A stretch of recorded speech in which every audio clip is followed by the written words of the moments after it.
Hello everyone, welcome to my channel. तो आज से स्टार्ट हो गए हैं नवरात्रे, तो आप सभी को भी जय माता दी।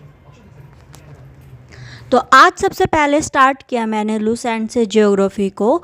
ये जो सिलेबस है ये DSSB TGT का सिलेबस है। इसमें से मैंने इंट्रोडक्शन टू सोलर सिस्टम और जो अर्थ मूवमेंट है, रोटेशन, रिवॉल्यूशन और लैटिट्यूड लॉन्गिट्यूड, इन सब को आज किया है। ये जो PDF है ये NCERT 6 to 12 के ऊपर बेस है और इस PDF में जितने भी TGT PGT के क्वेश्चंस है ज्योग्राफी से रिलेटेड, चाहे वो KVS हो, NVS हो, DSSB का TGT हो चाहे PGT हो, इस PDF में सारे क्वेश्चन इंक्लूड है। तो हमारे पास अभी सिर्फ 1 महीना है और इस PDF के थ्रू हमें जो भी प्रीवियस क्वेश्चन है उनकी प्रैक्टिस अच्छे से कर सकते हैं। इस PDF में कुछ क्वेश्चन तो ऐसे हैं जो DSSB के TGT में 2021 में भी और 2018 में दोनों शिफ्ट में पूछे गए हैं।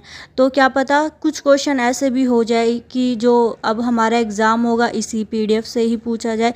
तो इसलिए मैं जो हमारे पास 1 महीना है उसके अंदर बस DSSB TGT के लिए जो प्रीवियस ईयर है उनको ही करके जाऊंगी, उसके अलावा कुछ और नया नहीं करूंगी। इस PDF में क्या है, क्वेश्चन के नीचे जो एक्सप्लेनेशन दे रखी है क्वेश्चन की, अगर हम उनको ही पढ़ लेते हैं ना तो उसमें भी अच्छे से डिटेल में एक एक चीज़ बताई हुई है। तो ये PDF 1 महीने में हमारी तैयारी करने के लिए वो इनफ है। और हमारे पास इतना टाइम भी नहीं है कि हम PDF के अलावा कि अब NCERT पढ़ने बैठे या फिर कोई कोर्स लेके उससे स्टार्ट करें। तो ये जो PDF है रिवीजन के लिए सबसे अच्छी है। ज्योग्राफी के बाद किया मैंने हिस्ट्री को, और हिस्ट्री में आज मैंने जो सिलेबस है इसमें से ये फ्रेंच रिवॉल्यूशन है, इसमें से पहले बहुत सारे क्वेश्चन पूछे गए हैं। तो आज सबसे पहले मैंने हिस्ट्री में फ्रेंच रिवॉल्यूशन को किया है और ये भी हिस्ट्री की ही PDF है। जैसे ज्योग्राफी की PDF है ऐसे ही ये हिस्ट्री की है। इसमें भी जितने भी क्वेश्चन हैं प्रीवियस ईयर में पूछे गए वो सारे क्वेश्चन इस PDF के अंदर इंक्लूड है।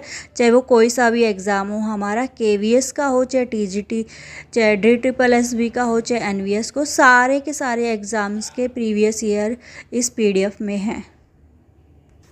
अगर आपके पास और कोई सोर्स नहीं है या फिर आपने अभी तक तैयारी स्टार्ट नहीं की थी तो आप भी इस PDF से तैयारी स्टार्ट कर सकते हो, क्योंकि जो क्वेश्चन के नीचे इसमें एक्सप्लेनेशन दे रखी है, एक्सप्लेन किया हुआ है क्वेश्चन को, वो इतना डिटेल से किया हुआ है कि हमें कुछ और पढ़ने की ज़रूरत नहीं है। अगर हम इसकी डिटेल को ही अच्छे से पढ़ ले और याद कर ले तो हमारी तैयारी यहीं पर हो सकती है। अगर आप लोगों को भी ये PDF चाहिए तो कमेंट कीजिए, और अगर आपको मेरी वीडियो अच्छी लग रही हो तो वीडियो को लाइक, शेयर और चैनल को सब्सक्राइब ज़रूर करना।